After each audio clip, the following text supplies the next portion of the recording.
Good evening all. Welcome here at Texas A&M, Department of Health and Kinesiology. It's a great pleasure to tell you a little bit more about the research we have been doing the past year, and particularly, give you a little bit more insight on the data that are available with respect to why protein are so important in cystic fibrosis. First, I would like to introduce to Dr. Mick Deutz, and my name is Mariëlle Engelen. We have been doing research in chronic wasting disease already for a long period of time. And chronic wasting diseases are diseases associated with involuntary weight loss or loss of muscle mass. So we have been doing that in patients with chronic obstructive lung disease, patients with cancer. And actually 8 years ago we moved to Little Rock, Arkansas. And there we started our research line in cystic fibrosis. Because in Little Rock, Arkansas, there's an important, big pediatric CF center as well as an adult CF center. And the physicians over there were very interested in nutrition, because on daily life they saw the nutritional problems in children and adults with CF. And because of our background with protein metabolism, so we got a very nice research line and also could help them in their clinical care. So this presentation actually gives a little bit more overview of what is available with respect to knowledge on protein metabolism. Actually, it's a quite new field, because as you know, there's a lot of attention on fat intake and fat mass, whereas protein intake and protein mass, muscle mass actually is an underdeveloped area. And when you look to all the other chronic diseases, there's so much attention to muscle mass, whereas in cystic fibrosis, it's still not enough. I mean, there needs to be more and more attention to this.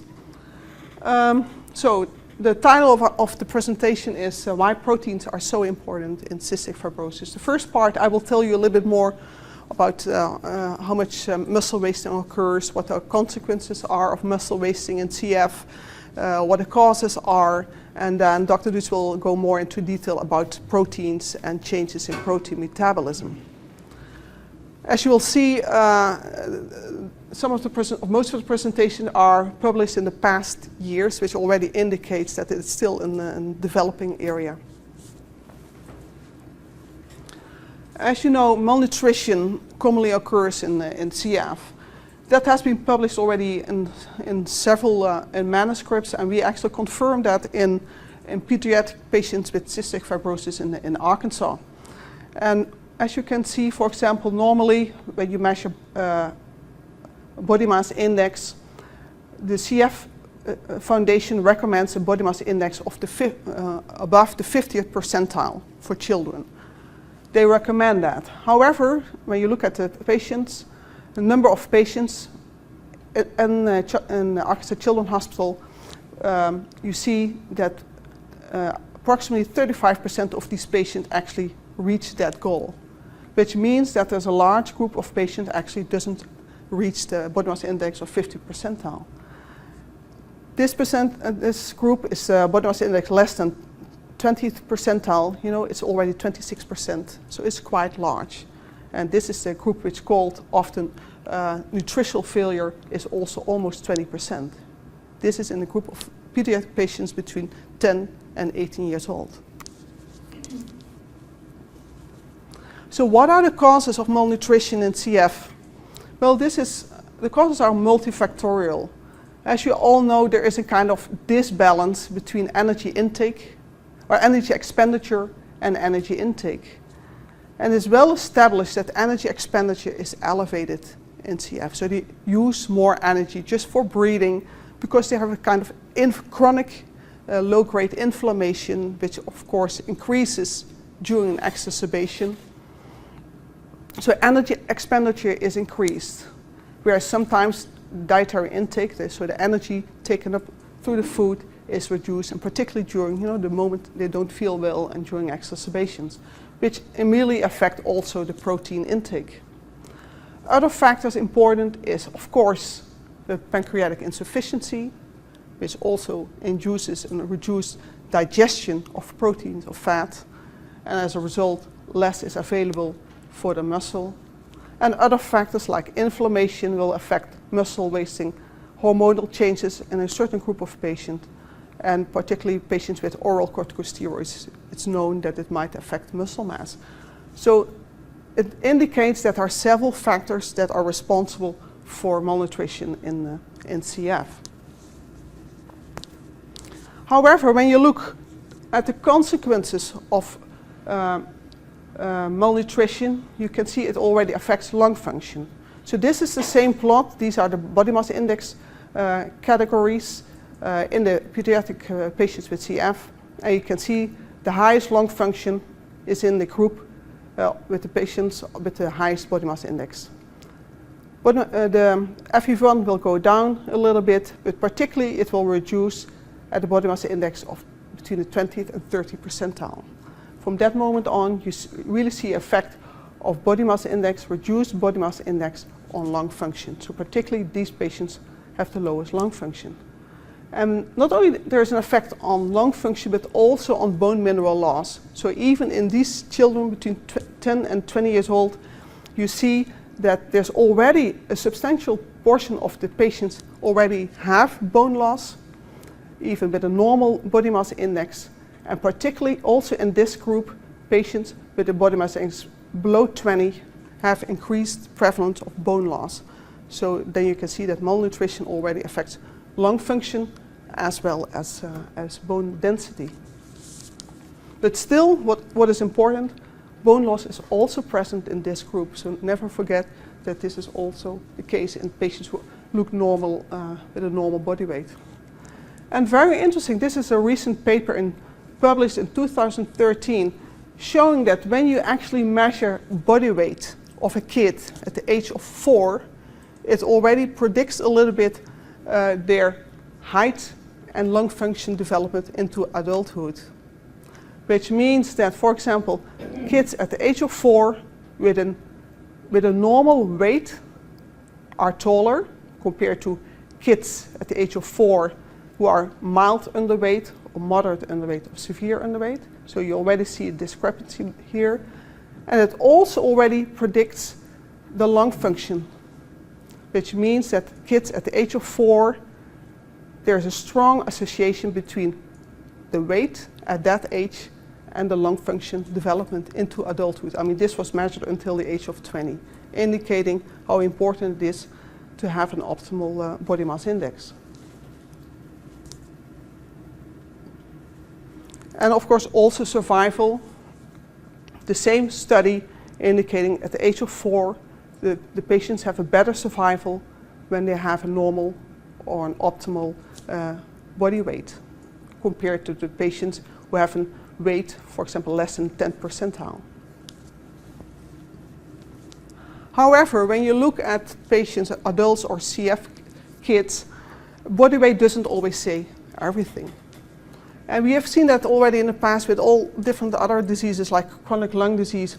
For example, when you look at these two patients, these are older, but you can translate it to patients who are younger, for example, with CF.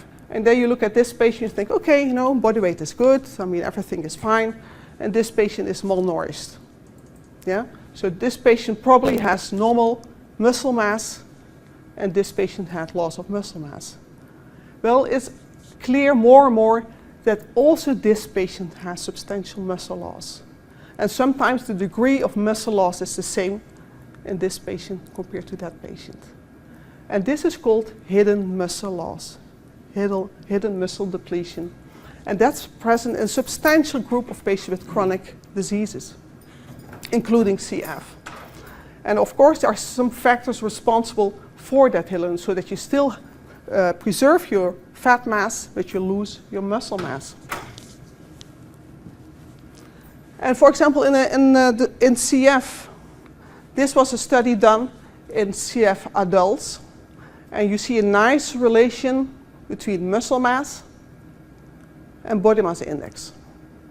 However, I mean, above this dotted line, this is the group with a normal body mass index.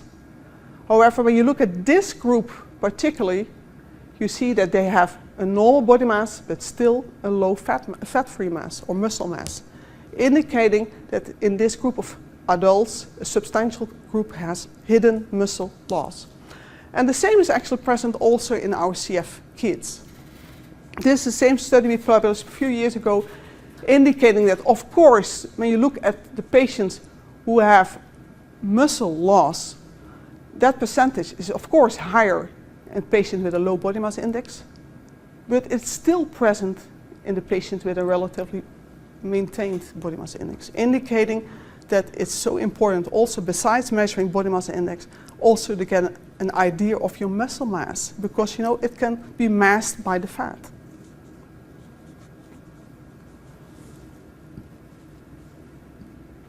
And why it's so important? Because muscle mass itself has a very strong relation with a lot of factors like bone mineral density. As you can see, when you specifically stratify on whether CF patients have a low muscle mass or normal muscle mass, you see that the bone density in whole body, in spine and hip is substantially lower compared to those patients with a preserved muscle mass.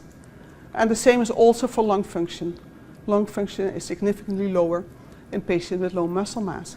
And not only these, because I mean this association is also found with body mass index itself, but it is also associated with, of course, a lower muscle strength. When you lose muscle mass, you have a lower muscle strength and physical capacity, including the respiratory muscles. So it has been shown that when you lose muscle mass, it will affect your respiratory muscles, which is important when you are hospitalized, for example. But it also has a direct effect on the number of hospitalizations, indicating that patients who are characterized with a low muscle mass also often have more hospitalizations in the past year than patients with a normal muscle mass. And of course that's related to the number of exacerbations, indicating that when, for example, this study was done when patients were admitted in the hospital in Little Rock, we found that these patients with a low muscle mass, and we looked back in their medical chart, and we saw that these patients were also characterized by more exacerbations and more hospitalizations. Indicating that, and that's, you know, this is a general finding we found in CF, but also in other diseases, and it also directly affects mortality. Because when a chronic disease, whether it's CF or COPD or heart failure or cancer, you know, when they lose muscle mass, their mortality is much higher than, for example, when a healthy subject will lose muscle mass. Because it's that extra hit. You already have a disease, and then on top of it, so you see that, for example, here, patients with chronic disease are more vulnerable to become severely ill. You know, when they are hospitalized, of course, because they have less reserve, it will affect them even more. So, which indicates that preserving muscle mass is very important in CF. It not only affects survival, it maintains lung function better, it maintains directly muscle function, of course, muscle mass and muscle function are related, but also these clinical aspects like exacerbation, the duration of the hospital stay, less bone loss, and the quality of life, indicating it's so important to focus on muscle mass.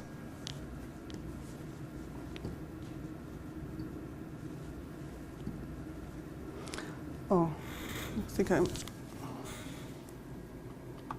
However, there has been substantial improvement made the past decades with respect to improvement or increase in body mass index in CF, because there's much more attention is paid on the nutritional status of CF patients. The medical care has been improved, so it's all positive things. So you see, for example, this is the body mass index, and this is the distribution of the patients, and you can see that, you know, it's a nice curve, and the average body mass index before 1990 was 20, and it shifted nicely to the right, and between this study was done, also published in 2013, you see that the body mass index on average has increased to 23, which is positive. You know, the body mass index goes up, so that's nice and very good and very important. And that is actually confirmed in this study, also published recently, that the number of patients that are underweight actually decreased from 20% to 11%, which is positive. Percentage of adequate weight slightly reduced, but the biggest concern right now is that also percent of patients who are overweight or obese is actually increased substantially from 7 till 18.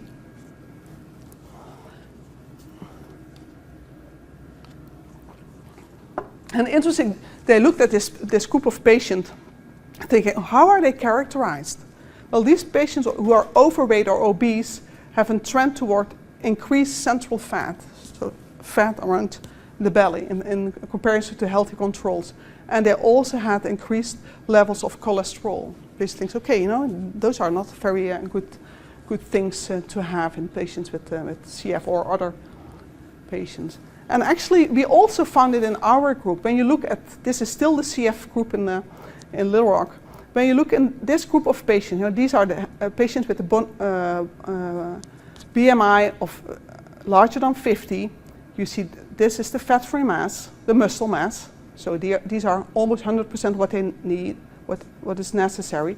However, the fat mass is significantly elevated, indicating that these patients with a recommended body mass index have a huge amount of fat mass. But is it positive or negative? You can also say some fat mass is also important to have some reserve in case you need it during exacerbations.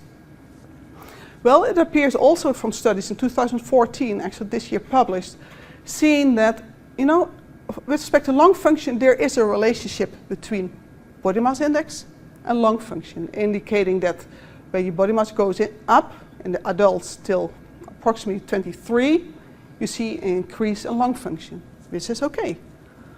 However, after beyond the body mass index of 23, you hardly see any increase anymore in lung function, indicating that there's a kind of threshold. And also the characteristic of these patients, they were more glucose intolerant, they were more hypertensive, and so on. But still, this is a new field. This is new field, so that's the reason why it's published all in a recent year. It's important to increase body mass index, but it's important to increase fat mass. However, is it the more the better? Probably not.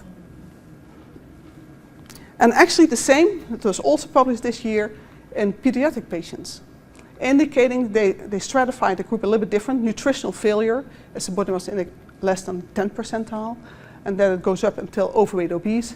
So you see an actually reduction in lung function in the nutritional failure. However, of course their variation is very large.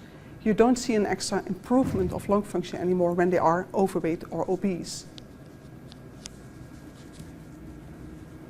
And what is the reason, what is the reason that that body mass index is high and has this effect? Well, this study actually shown that particularly the intake of the saturated fat is increased in patients with CF, and that it's 158% of the reference what they actually should take, whereas the good fats, the polyunsaturated fat, is actually a little bit low. So indicating that more and more research needs to be done also on the effect of fat intake. So fat is important because you need to increase your energy intake, but it's very important to choose the right fat in CF. So what is also in this study indicated that although CF patients do not meet the estimated requirements for energy, they had a significantly higher caloric intake. So, energy intake is increased, but probably not sufficient enough, but it's increased. However, the fat intake, it meets the recommendations. It means that fat intake is sufficient. However, it's more the consumption of the saturated fat which needs attention. So fat intake is important because you need your energy, although you have to look at the right source of fat. However, more and more study needs to be done. This is a new field to determine the optimal management of overweight, but also underweight. So we have to be more careful, and more guidelines are necessary to monitor for both malnutrition and overweight, and also actually measuring muscle mass. So indicating how important it is to not only to measure body mass index in CF patient, but also measure body composition, which means the amount of fat mass where is it located, but also the amount of muscle mass. And actually there is a DEXA scan that's available in all the hospitals, and this is currently used mainly for bone mineral density. However, with this piece of device you can also measure muscle mass. And it was so surprising to us to find out that a lot of nutritionists are not aware that with this DEXA scan you can measure accurately muscle mass, which gives a very important indication, okay, you know, besides your fat mass, where is it located, is it sufficient, and you can follow up the kids. And right now we are still doing a study in Little Rock, actually comparing the DEXA scan with just an easily available weight beam scale in which you can also measure fat-free mass. It's a simple techniques which makes it easier applicable in CF care, but we are still comparing the results whether data obtained by this technique is the same as by the DEXA scan. So body composition measurement is very important. It's important in everybody, in patients who are underweight, in normal weight, and in overweight patients, because of the hidden muscle loss. It's also very important when body weight changes. You know, when body weight changes because of disease severity, because of exacerbation, or just change in eating pattern, it's very important to see whether it affects muscle mass. Because what you often, I'll come back to it later, and also, for example, during nutritional intervention, you know, you can provide a lot of nutrition, a lot of energy, a lot of fat, a lot of protein to the subjects, but actually will it lead to muscle gain or not? I mean, just measuring body weight is not sufficient. And it's particularly important because, you know, what you don't want to happen is, this is the general muscle weight or body weight pattern in time in patients with chronic disease. They're stable, it fluctuates a little bit in time when they're stable, and then they get the second hit, the exacerbation. You know? At that moment they often lose a lot of weight and a lot of muscle mass, and it's so difficult to recover from that. And often when they recover from that, they often increase their fat mass. So you really have to be sure that the loss in muscle mass that will happen here, that you will get it back. And better even is to be in a very good shape here, so that you can recover easily from this dip in muscle mass. So for us it's important, can we reverse or prevent the negative effect of the second hit? You know, the moment that another exacerbation will occur, can you prevent that to happen with specific nutritional supplementation? Yeah, Deutz will a little bit go more in detail about protein and proteins that have been found in CF and with respect to changes in metabolism.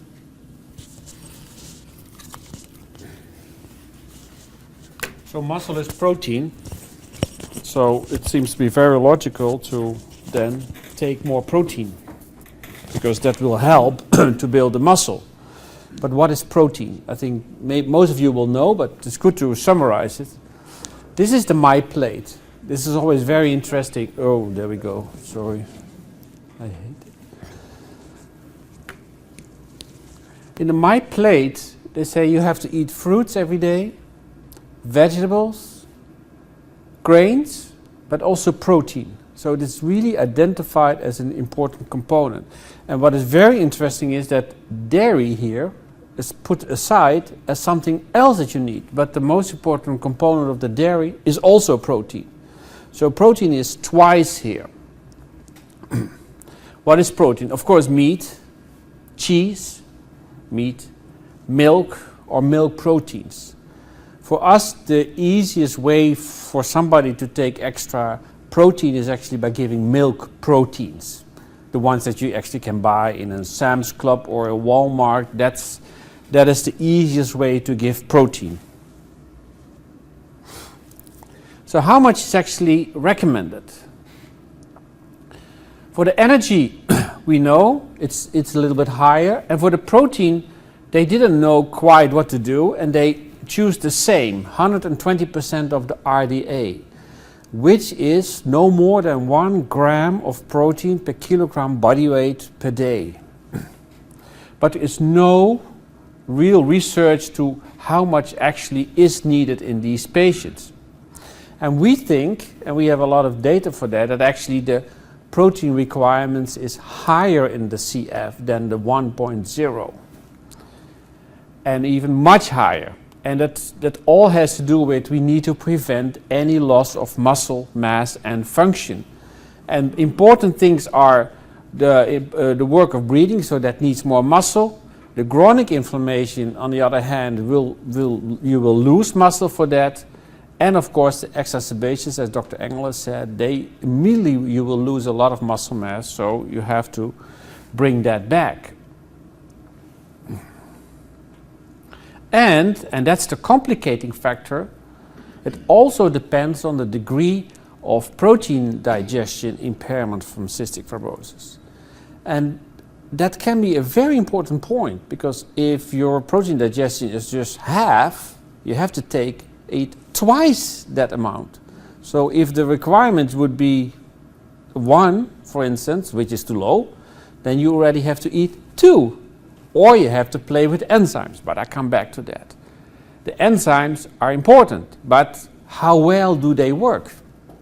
Are they really good for increasing the digestibility of protein? The enzymes that CF patients take are usually only indicated on their capacity to break fat, but not protein. It's almost a byproduct in the sense that, okay, the enzymes also break down protein, but there's no testing of the capacity of the enzymes to break down protein. It's only tested for breakdown of fat. And almost every CF patient has a problem with pancreas function, exocrine pancreas function. So it must mean that in all the CF patients there will be, without any enzymes, deficiency of fat and protein, but a specific protein, and this is the cause of the protein. It's always stated, if you can work with the enzymes and you do that right, then everything would be fine for the aspect of the digestibility. But it's so hard to measure how well your enzymes work. It's very hard. And that has to do with, it's almost impossible to measure the digestion of protein. The reason for that is that if protein is not digested, it will come into your large bowel. There are a lot of bacteria. Those bacteria will consume all the protein, and you cannot test how much is actually available in the feces. So protein digestion is a very important point. And also, how well do the enzymes work?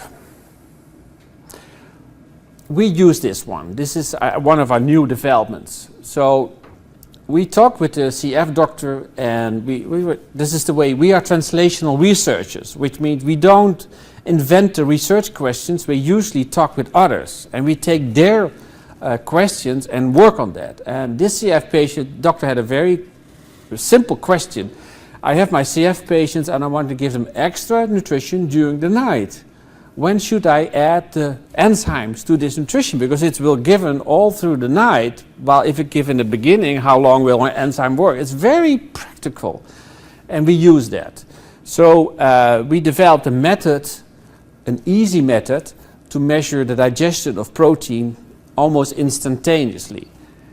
I will show that, but in that method, and that's what we put in our recent review, we test the digestibility of CF children and CF adults for protein without enzymes. And both very comparable, they were half. So in principle, without any enzymes, the capacity to digest protein is limited, is 50% of normal. So that by itself, without any enzyme intervention, you need twice the amount of protein to have the same that you actually would think that is necessary. So this is more in detail, and I really want to explain this figure. This is the percentage digestibility, and we use stable isotopes, non-radioactive, and we added that to the drink in a certain way, And we measured here the digestion, and we give small sip drinks to healthy subjects, age matched here. And this is the digestion for a period of 6 to 8 hours. That's fine. Then we measured here the cystic fibrosis patients, and it took some time before they could start. And this is their digestion of protein, which is the half that I just showed. Then we gave enzymes, like what normally is done.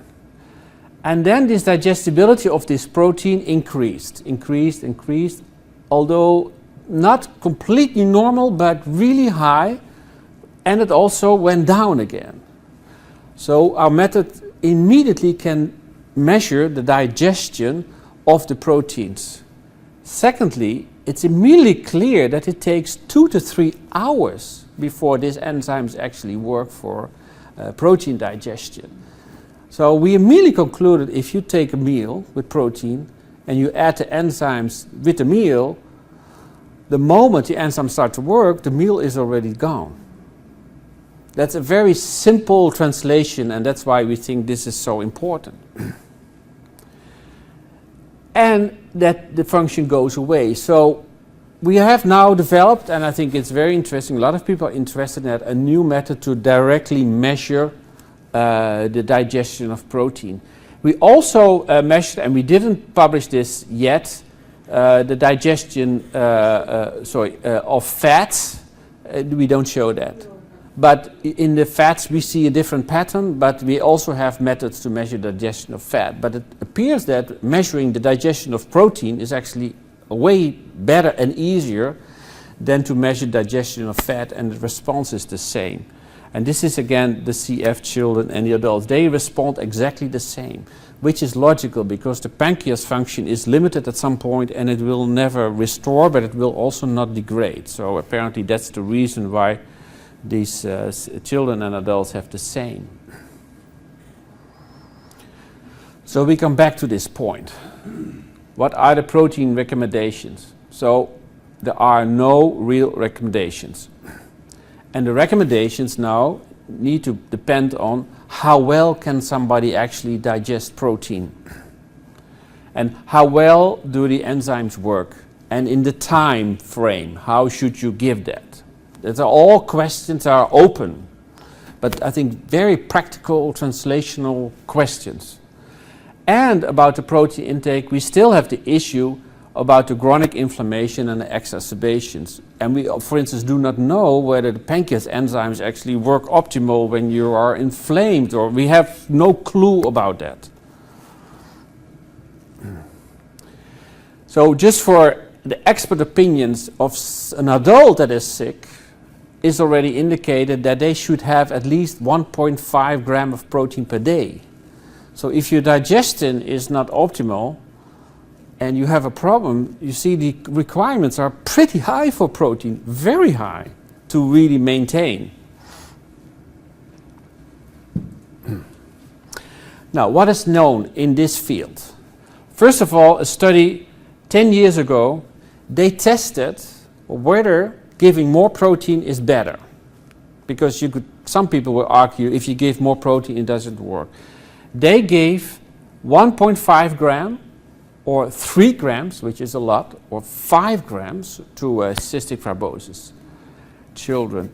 And they showed, which is I think very important, that the more you give, the better it is, because the net anabolism on the protein is still higher if you give more.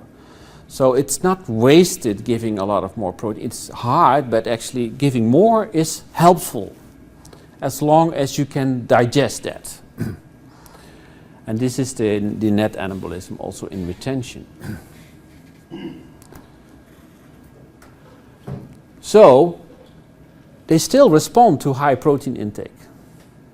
And we think it's necessary because of the digestion issue, and of course for muscle mass. There is one issue that we have to think, and that's another thing we are not sure of, that if you take a lot of protein and your enzymes do not work optimally, actually the large bowel will get a lot of undigested proteins, and that maybe is also harmful, which indicates that we should rethink that a little bit better. So what you actually want to do is you want to give the right amount, what is necessary, with the highest quality protein, because they will use completely, that are easily digestible. And that is another study we want to show you, which I think is also a very interesting study. We did it in a different way. We said normally a protein is actually built up by amino acids. So you have a lot of amino acids linked together, and that's a protein. But you have amino acids that your body can make, that we call non-essential amino acids. But there are also amino acids that you cannot make, your body. And that's what you need in your food. So these are all those amino acids that you need from protein. These are the non-essentials, and these are the essentials. So what we tested is, let's giving only the essential amino acids. And it was a small drink. But this drink with only essential amino acids, say was 7 grams, represents 30 grams of protein. So in the sense, you can actually have a very high quality drink that has the same effect as a lot of protein that is actually absorbed directly, because if you give amino acids, you don't need to digest them because they are already digested. But we tested this in the cystic fibrosis to see how anabolic is this, what you do. So if you give 7 grams of this mixture, it's absolutely more anabolic than just giving all amino acids. So this drink with essential amino acids is highly anabolic, with a very good net protein synthesis. And all the children responded in a positive way. And not only the children that had no nutrition failure, but also all the children that had a nutritional failure. So in other words, it was actually effective in any condition of CF. Even if you were underweight, it was as effective as if you would be overweight or normal weight. And this is in direct relation with the gain in muscle mass. And we make this curve, which was very interesting. It's the same as what I showed before. If you give more essential amino acids, you will have more net anabolism. It's a very nice straight line. And if you are nutritional failure, or you are only 10% of your body weight, or you have a very low muscle mass, you still respond exactly like somebody else anabolically. And that was a very important concept, because it means that for any situation, a higher protein intake will lead to a net anabolism. And it's only the amount of essential amino acids. So that's the real goodie. I'm not sure that anybody ever had tasted amino acid mixtures. They are actually horrible. That's the only big problem in this whole story. But again, we are doing science, so we first have to prove something, and then we have to work on it. But so it is possible to give a very highly anabolic nutritional composition that leads to the highest net anabolism, but at the end will lead to most muscle mass gain. So the overall picture here is, how do you want to tackle the muscle loss? First of all, protein intake high. We know that. The quality needs to be high. Specifically, you need to eat proteins at least, or even those mixtures, but they taste horrible, but proteins with the highest amount of essential amino acids. So they will be the most efficient one. Give you an example, a soy protein is a low quality protein, has a very low amount of essential amino acids, is a waste. You have to take a whey protein or casein hydrolysate that have a high amount of essential amino acids. So it really matters what you give. I think there's a product on the market called muscle milk that actually has low amount of essential amino acids, so it's actually not a good product to take. But they don't put that on the label. But this is an essential point. Essential amino acids are the most important nutritional components to give muscle mass gain. So easily digestible, we think it's an important point if the enzymes don't work optimally. What is easily digestible? First of all, the amino acid mixtures, but they taste horrible. You have hydrolysates. They also taste a little bit less horrible, but it's also not nice, but they are easily digestible. The only protein that is about okay is whey protein, because the whey protein is still small, so the digestibility is a little bit better, but it's not optimal. Probably we should work better on how to work with the enzymes so that they work most optimal in relation to the protein intake. And I try to, I talk with Abbott for many times, showing this problem, but they don't want to talk about with me, but I think they should re-evaluate their enzyme preparations to focus more on the capacity to digest proteins. Actually, I think what Dr. Engelen said, fat is probably not the issue anymore. We are done there. It's actually too much. We should now focus on protein as the next most important component in the nutrition of cystic fibrosis. This is another point. I think that now comes into play. If we focus on muscle mass, the best way to increase your muscle mass is take protein with exercise. Exercise is the next step. That's why we are here, I think, in the healthy kinesiology department. But exercise is an important point. You have to do a lot. It's, you know, I understand CF kids have so many struggles, and then an additional one with exercise. That takes time to get that into the system, but the exercise for sure will improve the muscle gain. And the muscle gain is really very important for everything else, like Dr. Engelen showed. We have still those exacerbations. We have not done research yet, but we have wrote some grants, and we didn't get the money, but for us, we think that still fish oil can have a role. First of all, it's a polyunsaturated fatty acid, so it's a good fat. And secondly, it will reduce the inflammation, and by reducing the inflammation, we think it will reduce the muscle loss. So that's an additional thing to do. But again, I can only advise this if we have very clear research that proves that, and that's still an open issue. So for us, is again, eating right, staying fit. So take care of eating enough healthy, high quality proteins at the right moments in relation to the enzymes, and be prepared for something happening. And there will always something happening, you know that will happen. We come to the winter period, it will come. It's very difficult, but you have to be prepared. And we think the preparation is really having enough muscle mass, makes somebody really stronger, and try to take even more of the proteins before in plant event. There are plant events so that you can withstand that better and get enough exercise. So this picture is from a CF patient, I think, doing exercise all the time. And it really matters, nutritional supplements, if it has the right ingredients, and not everybody is aware of the right ingredients. So for us, our research vision is we want to do more research on these essential amino acids, how important they are. If you give that for a longer period, say an intervention of 8 or 12 weeks, how will that really change muscle mass and function and etc. But again, the taste is an issue, and it can be hard.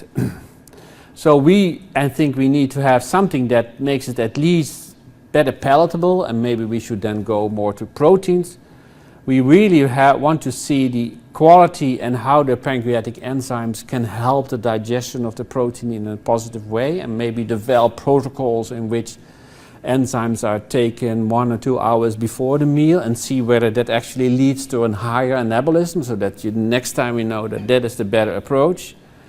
Guidelines is important. I'm working on that in a different way, but also doing the exercise training. So what about our center? Now, the name of this center is Center for Translational Research on Aging and Longevity. For us, we are interested in any disease that affects the health of individuals, which is almost any disease for the older adults. And the longevity part is also, we want to have approaches that have people live longer. That's the longevity part, and that is the reason why we are very positive about cystic fibrosis. We are now dealing with a longevity issue, I think. And how can we translate all the information that people have? And we are really good listeners. Any idea of something we can pick up, and we do research on that. But we really want to get all the information that we generate ourselves or with others and try to improve that. So again, we do body composition, very important, and we have that in our research facility. For instance, if we do studies, we do this nutritional studies. This is just proteins mixed in water, some carbohydrates. It's very defined meals, but that's in a research setting. But this setting, everybody can do at home. If you want to make drinks for your children or you buy the protein, you can add it to whatever, a drink. If somebody likes water or maybe a diet or Coke or I don't know what, you can add those proteins. So there are already possibilities to increase the protein intake, but we use the same setting for our research studies.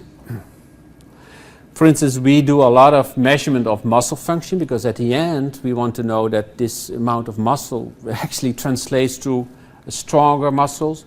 And we both measure, of course, here this is for the leg muscle, for the hand grip muscle, which is very interesting because this all measures also fatigue, because if you are only strong but you can only do it once, that's not very helpful. You have to be able to do it all the time. But we also, for instance, measure the respiratory muscle function. And more lung function tests, of course. We also are studying whether this can give extra information, the nitric oxide in the exhaled breath, because it relates to the inflammation. It's hard, though, to get appropriate data. We are, for instance, in our research, do a lot of questionnaires to see the quality of life, how well people feel. Sometimes this is easier in adults, of course. But this is the type of approach that we have. Now, this is the part that we also need in our research. And it was workable in Little Rock in the setting that we did, but we can understand that taking blood samples is not easy, but sometimes it's the only thing we can do. And the way it works, and this is in an adult that we have here a place for infusion, for instance, the isotopes, if you want to measure metabolism with a pump, and here there is the collection of blood samples. That is one of the downsides of our whole story, but we can talk about any other options. We are still in the planning maybe to develop alternative approaches. I think in Little Rock we did most of our studies in the children's at the end of an exacerbation admission. They admitted the children all standard for 14 days, and we did all our studies at day 14. They had a line, they had a PICC line, and so a lot of our techniques now only need the PICC line. So it's actually not getting an extra catheter, because we changed our methods also to make that possible, but actually with the PICC line, only with the PICC line we can do most of our studies at the moment. But this is necessary to understand the metabolism. This is one other thing I want to show you. Texas A&M has given us a lot of money to make a new building here on campus just for clinical research. And we had this center, it's about 13 million. And I really want to show you that because it's very important that we now try to do more research on this campus. It will have a 12-bed facility with separate rooms here to do clinical studies. So and we have a lot of nurses in our group, and that works well. So that's very nice. We have labs, of course. We have here, but it says here wellness, but it's actually rehabilitation. So we really want to do studies also by doing exercise protocols for a longer period. And then, for instance, do a nutrition intervention and see whether that improves strength and all those things. This is the outside of the building. We are now talking about what we want in the building. And we are also hoping to get an aqua exercise testing in our building. There is one in one of the other buildings here on campus. But we believe that this maybe is also a good way to get the exercise protocols better done. But this will all happen here. But it's very clear that there is a full commitment here for Texas A&M to get clinical studies running, and we are in that phase. So this is roughly what we want to tell you. We know it's a lot of information, but I hope that the take-home messages are there. And the purpose of this meeting is just really to inform you, and so that you all know that we are here, that we can help if necessary, and if we can work together in getting something established, it will be for everybody's benefit. But also direct advice on how we view nutrition care should be. Again, you have, I think, given this paper, this very recent review in which we make this case about this protein very well. But are there any questions? Where do I sign up? We have a list here, so we will do that. Yeah. Yes. I have a question because you made the comment that with the pancreatic insufficiency that you see a level of digestibility that doesn't either go down or improve. Is there any improvement with Kalydeco? Because our daughter will be going on that soon. What is Kalydeco? Kalydeco is what's for ivacaftor, so that it for her it's for the G551D mutation. That, and so I know that they're seeing weight gain. That's one of the. I have to look. I'm not aware of all those very specific things. We are please send me the information. Send me the scientific publications, and we will answer you with everything we know. If there is a weight gain, please do not underestimate that a weight gain can be a fat gain, or a muscle gain, or both. And a lot of the treatments, for instance, with corticosteroids or anabolic steroids, they look very impressive because people start to gain weight.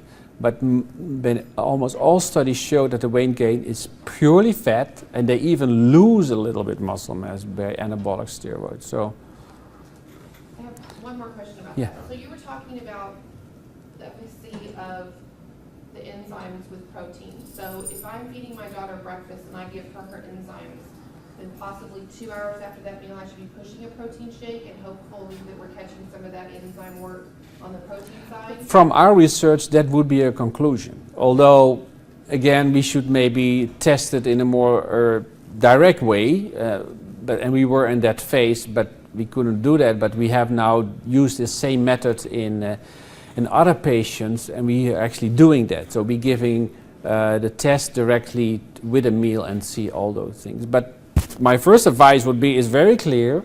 If you give enzyme, it doesn't work momentarily, not at all. It will take some hours, and that's the message. So if you take a drink, a protein drink, for instance, that is absorbed very quickly. Within 1 or 2 hours, everything is absorbed. So if you do that, then the enzymes will not work.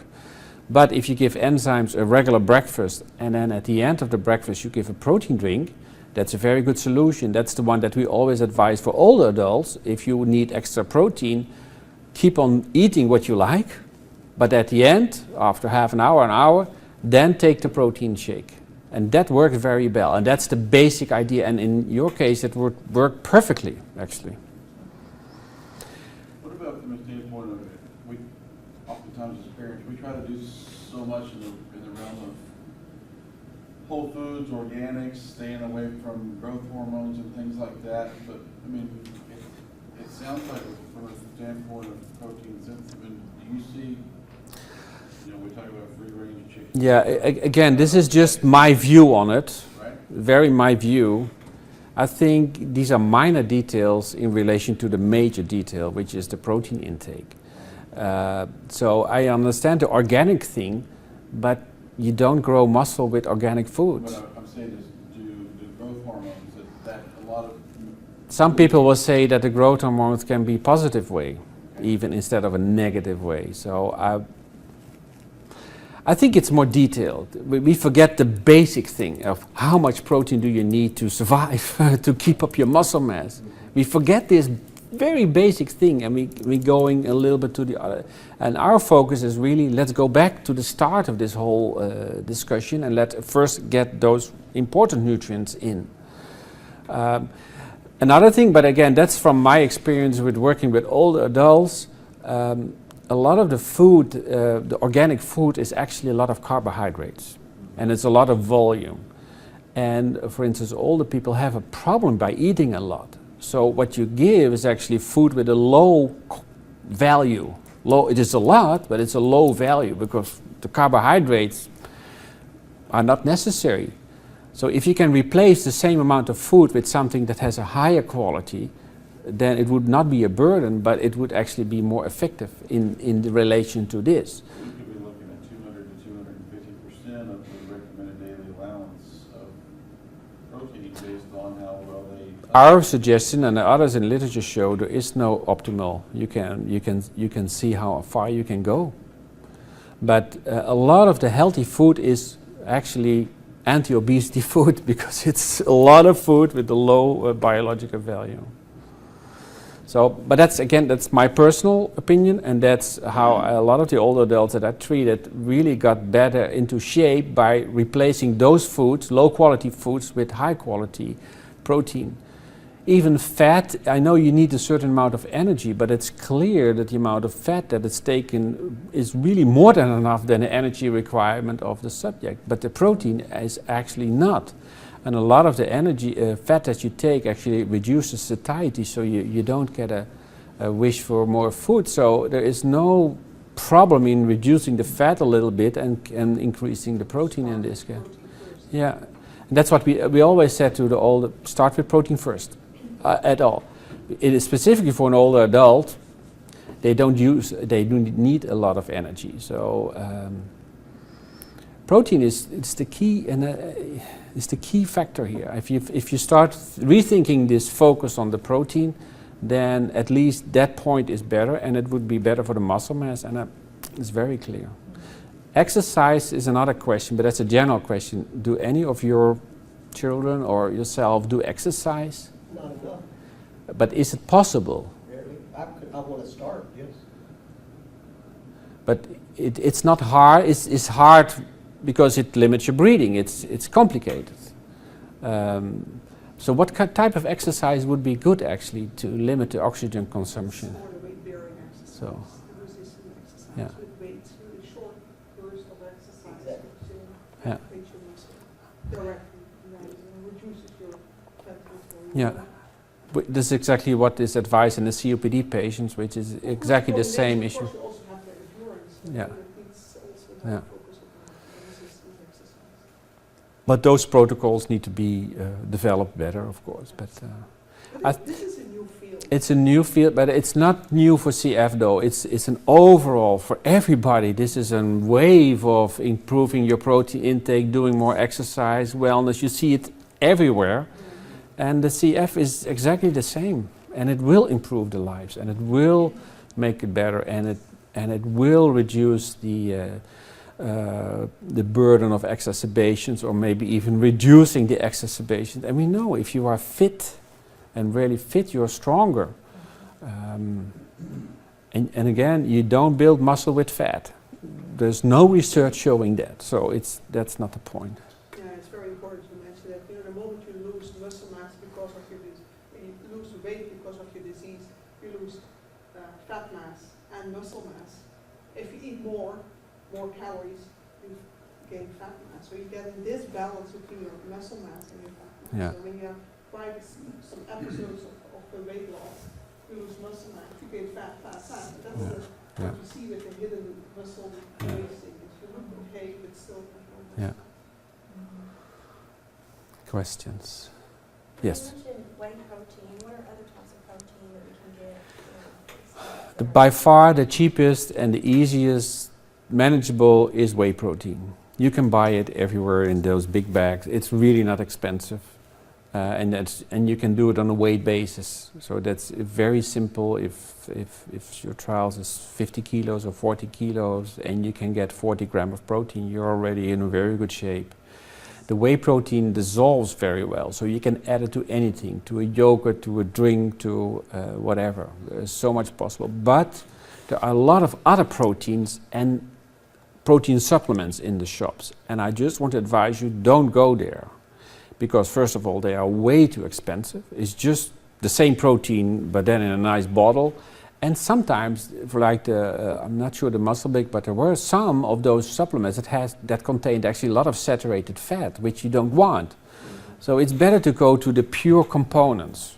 and control that. That is by far the easiest. In our group, research group, everybody is working with a protein shake, but that's actually what it is. You buy a bottle for the protein shake, and you do some shaking and some flavors, and it really. I mean, there's some development with respect to casein hydrolysis. Yeah, but casein, is the other part of the milk protein, which also has high levels of essential amino acids. yeah, And you see a company who makes the hydrolysis, so the yeah. protein that's already cut in smaller pieces, protein fractions. But that's still they make it in different flavors. No, and it's very But expensive still actually. the Yeah. flavor is Yeah. particularly for kids. Yeah. It's difficult to match. And I think there are different kind of yeah. flavors to it. And I think there are websites, and actually that's something for you. There are websites that actually have a lot of ideas on how you can include your whey protein in food. So they have a lot of different ideas how to do that, because don't take the same every day, that doesn't work. So you have to change it. But there are many ways to improve the intake of the protein by that. And again, we have better ways. We can do essential amino acid mixture, but that's in a research setting. And we hope to get something in the future. It's more complicated. Also working to make it more palatable. Yeah. But still have some, It's difficult. there's still some But again, a lot of the supplements are, I would not advise them. Think about it, a company wants to make money of the supplement, and the way to do it is saying, oh, this contains 1 gram of protein. But nobody says which protein. So they usually start with the high quality, and then they go down and down to the lowest quality protein, but they still have the same of protein. And they all do that because they want to make money. But that's my personal advice. Go for the pure product. That's by far the best and the cheapest and better controllable. And you can cook with it. You can make fun things out of it. Shakes, anything. That's really my advice here. And how about animal products? Which has the most essential amino acids, like salmon, like turkey, pork, chicken? Almost all the meats have roughly the same amount of essential aminos. Some are a little bit better, some are worse, but almost any animal product, including the dairy proteins, are pretty good. But for instance, with the older adults, by telling you have to eat a steak, that is sometimes very difficult for people to swallow. Now, I assume for children that's different.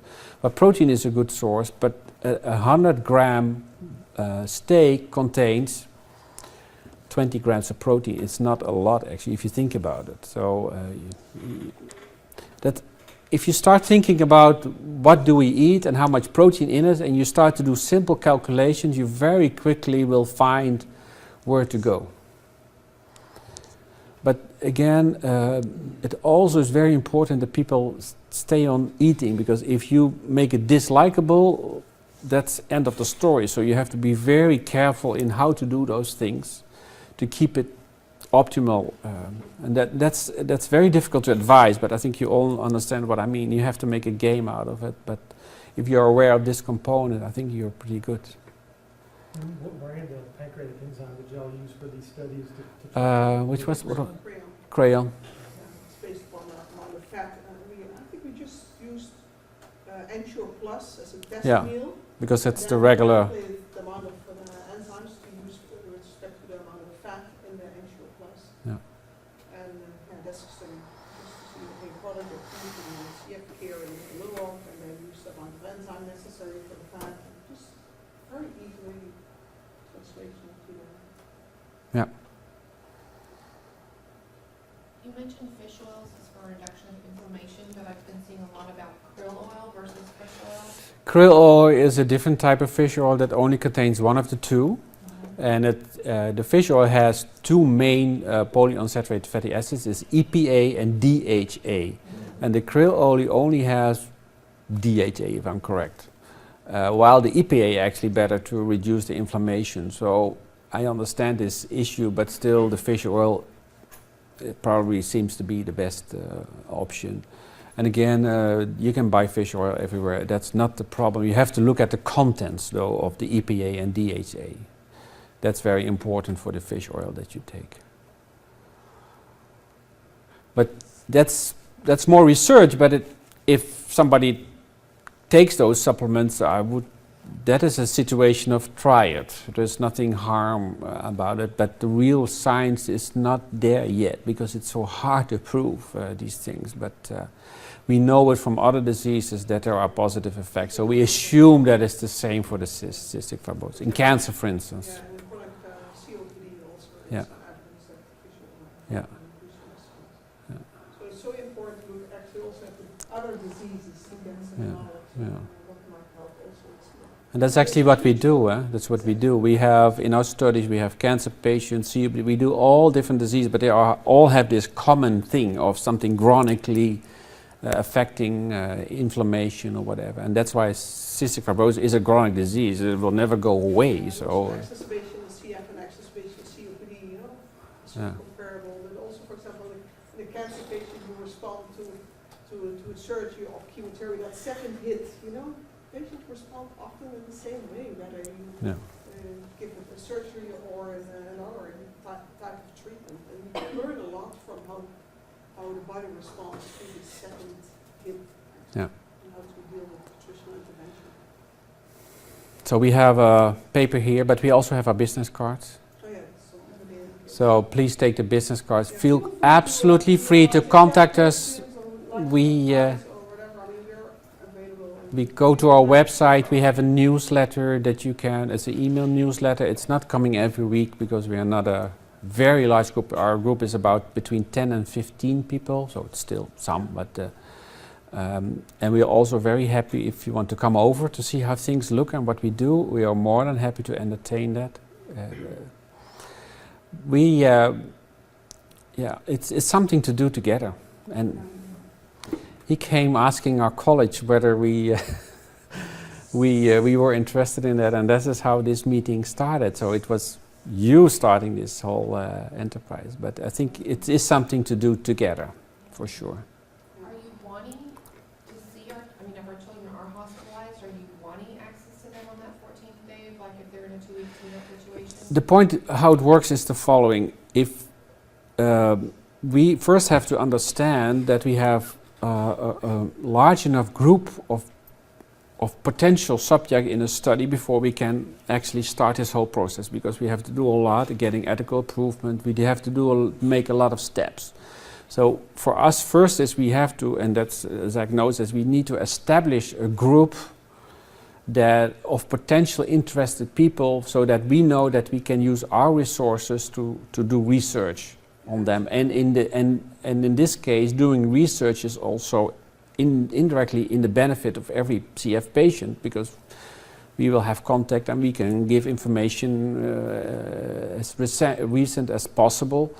But it's very important for us to understand that this is a good step for us to invest. Because when we actually moved from Little here to the college station, the first thing we were actually doing is seeing how many CF patients are living in this area, and they're still not sure about it. No. Because we went to the meeting of the 5K to see whether they get a feeling about it. But we don't have a CF center here in college station. So right now, our CF. Yeah, it goes to yeah. So we need CF subjects, otherwise this line is. Yeah.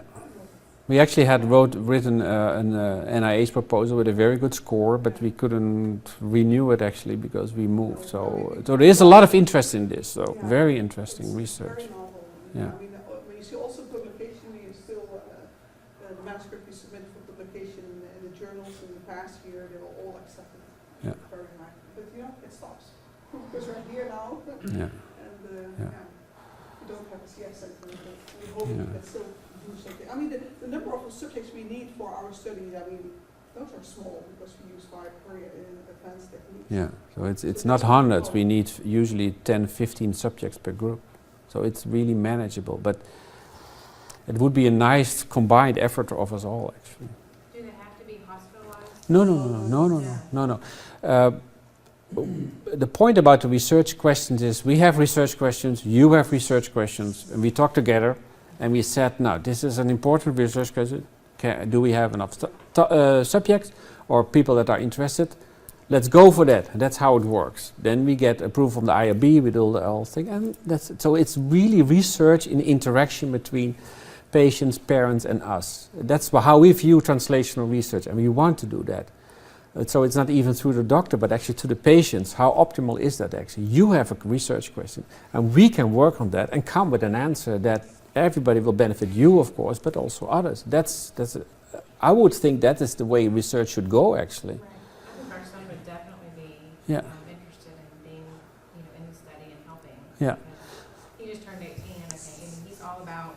It's so funny because everything y'all just talked about, he just talked to his doctors about last week. He told them, and I was proud of him. He stepped up and he said, "Look, y'all fuss at me when I lose weight, but I can't work out and like I want to and exercise and keep this high weight. My lung function's 110, 108 when I work out all the time, and when I don't, it's 98, 96." And he said, I feel better when I work out. So Yeah. we have to come to a happy medium here. Y'all have to help me now. Y'all can't get mad at me when I drop weight because I feel better when I work out.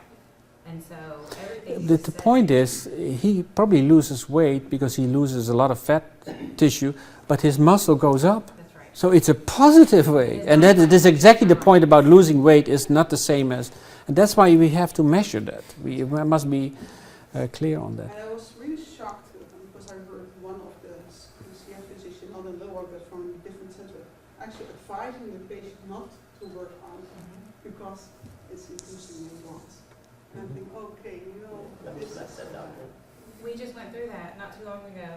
Hunter would run 5 miles a day. I mean, he's a runner, a worker. He loves to work out. He's perfect. And he finally said, "You know what? I gotta gain weight because I'm sick of listening to him." So he quit working out. Lung function dropped. Yeah. And then he knows. He said, "I can feel it. I know. I Yeah. feel better when I work out." He just At the end, the patient usually feels pretty well what is good and what is bad, and we should listen to that. That's the point here. Okay, so I just have a question about that because we just had our yearly review clinical yesterday. And Amelia's sitting in that 10 to 25th percentile as a 4-year-old. But the comment we got from the doctor was, "But I can tell she's very muscular, so I'm not worried about her." Because she stands up, you see calf muscle. She's strong. Yes, she can beat up her 6-year-old brother, yes. So I guess where do you say, oh, they're underweight, but they're at a high muscle mass for their body weight, so we're in a better position than if they were Oh, normal yeah. fat? Those figures that have been made should be made for muscle mass instead of body mass. I agree. Yeah. So, But that's another point. We have to develop that. But it's very difficult for a physician to work with muscle mass. First of all, it's not a simple tool. That's why we do the research to develop a simple tool, so that in the same office he can measure muscle mass. It's actually not so hard, but we have to prove that this is a way to go. And the focus of body weight should go to focus on muscle mass. but that's a change. And that's a change. Ways, But again, I'm really excited about a patient-driven research group. That is so excellent. This is so, I think, that how it should be. So what would be required from the patients? Like what would- It depends on what we agree on. What would be the first thing we study? Then we have to decide what is the best approach, what is necessary. We will make absolutely sure that we will not do any invasive thing that's not necessary, and if necessary we develop a new method like we did by using a PICC line only. That was driven by the CF patient. They said you can use a PICC line but nothing else. So that drove us to develop new techniques. So it needs to be an interaction. Some individuals have no problem with a stick, some have. We understand that, that's perfect, but we have to find it in a way that we all are happy, and that's very important. And it's just our role to try to find those methods that give exactly the same information, but in a different way.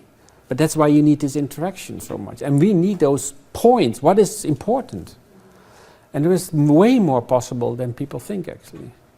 What kind of age groups are I think we started there, usually from 10 or 12. 10 years old. Yeah. But that was more related to the fact we have to stick them. Yeah. But you can actually start earlier when you do, for example, intervention with protein and exercise. You feel what that affects Without the body. intervention, but just following up muscle mass, or there we can do those things. That's possible. But again, it needs to be an interaction, because we can only start a study if we think that we have enough subjects to do the study, so that we can end it. And then, Just talk about 12 weeks.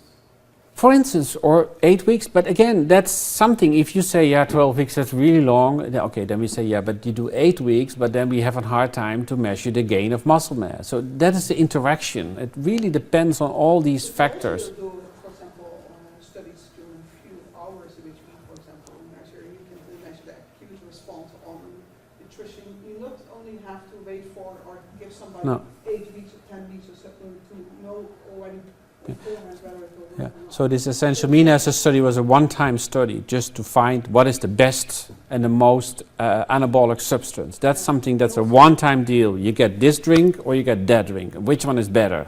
And that's a one-time deal. And also the digestion, you've got sips feeding, and then you take the enzymes that you're measuring in plastic. Yeah. So there's different kind of studies possible.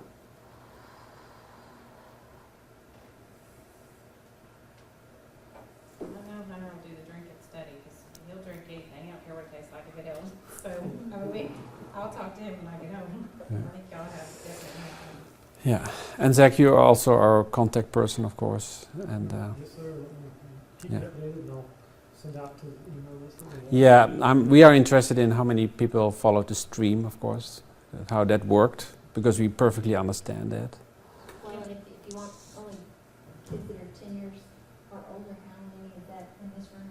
Just one? We've got No, 4-year-olds. that's what I mentioned. I mean, for example, when we do a nutritional intervention study, we can also already study kids that are younger. Yeah. Blood sampling, for example. But then, exactly, that's the interaction. So what is possible? If you think the kid can do protein supplements and some exercise, and we measure that only with the DEXA scan, and they can lay still, that's fine too. It's the interaction, what's possible. So everything, we are very open to that, There are really. a lot of